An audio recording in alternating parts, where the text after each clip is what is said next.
Fertility டயட்டோட டே 13 பார்க்கலாமா. இன்றைக்கி நான் 1 மீல் எ டேன்னு பிளான் பண்ணலான்னு நினச்சேன். ஸோ 1 மீல் அப்படிங்கிறதுனால கொஞ்சம் ஹெவியாக தான் எடுத்துக்கணும் அப்படின்னு யோசித்து நான் வந்துட்டு ப்ரான்ஸும் ஃபிஷ்ஷும் எடுத்திருக்கேன். ஃபிஷ் வந்து ஃபர்டிலிட்டிக்கு ரொம்ப ரொம்ப நல்லது.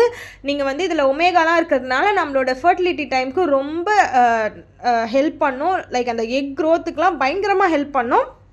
ஸோ கண்டிப்பாக ட்ரை பண்ணி பாருங்கள். ஃபிஷ் நல்லதுங்கிறதுக்காக நல்லா ரோஸ்ட் பண்ணி ஃப்ரை பண்ணிலாம் சாப்பிடக்கூடாது. குழம்புல செஞ்சு சாப்பிடுங்க, அது இன்னும் நல்லாயிருக்கும். ரொம்ப ஆயில் கம்மியாக இருக்கும், அதனால் சொல்கிறேன். ஸோ ப்ரான்ஸ் வந்து நிறைய தான் செஞ்சுருந்தேன். பிகாஸ் என் மாமியார் வீட்டுக்கும் எடுத்துகிட்டு போய் கொடுக்கணும் அப்படிங்கிறதுனால கொஞ்சமாக மீன் குழம்பு, கொஞ்சம் ப்ரான்ஸு இதெல்லாம் வந்து நான் லஞ்சுக்கு முடிச்சிட்டேன். ரொம்ப ஹெவியாக தான் இருந்துச்சு. 1 மீல்னு பிளான் பண்ணியிருந்தாலுமே என்னோடய இன்லாஸ் வீட்டுக்கு போனதுக்கப்புறம் நம்மளால் அப்படி ஃபாலோ பண்ண முடியாது. அவங்களுக்கு கண்டிப்பாக சாப்பிட்டாகணுங்கிறதுனால அங்கே பிரியாணி செஞ்சுருந்தாங்க. அதில் இருந்த பீஸ்லாம் நான் கொஞ்சம் சாப்பிட்ருக்கேன். ப்ளஸ் வந்துட்டு கொஞ்சம் ஒரு 2 டீஸ்பூன்ஸ் ஆஃப் பிரியாணி வந்து சாப்பிட்ருக்கேன். அது அந்த கிரேவிங் அடக்கிறதுக்காக.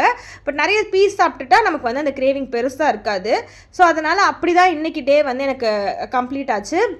நிறைய ஃபிஷ் எடுத்துக்கோங்க. ஃபிஷ் எவ்வளோ எடுத்தாலும் நல்லது. இந்த சிக்கன்லாம் கூட சூடுன்னு சொல்லுவாங்க, ஃபிஷ் அப்படி கூட சொல்ல முடியாது. ட்ரை பண்ணி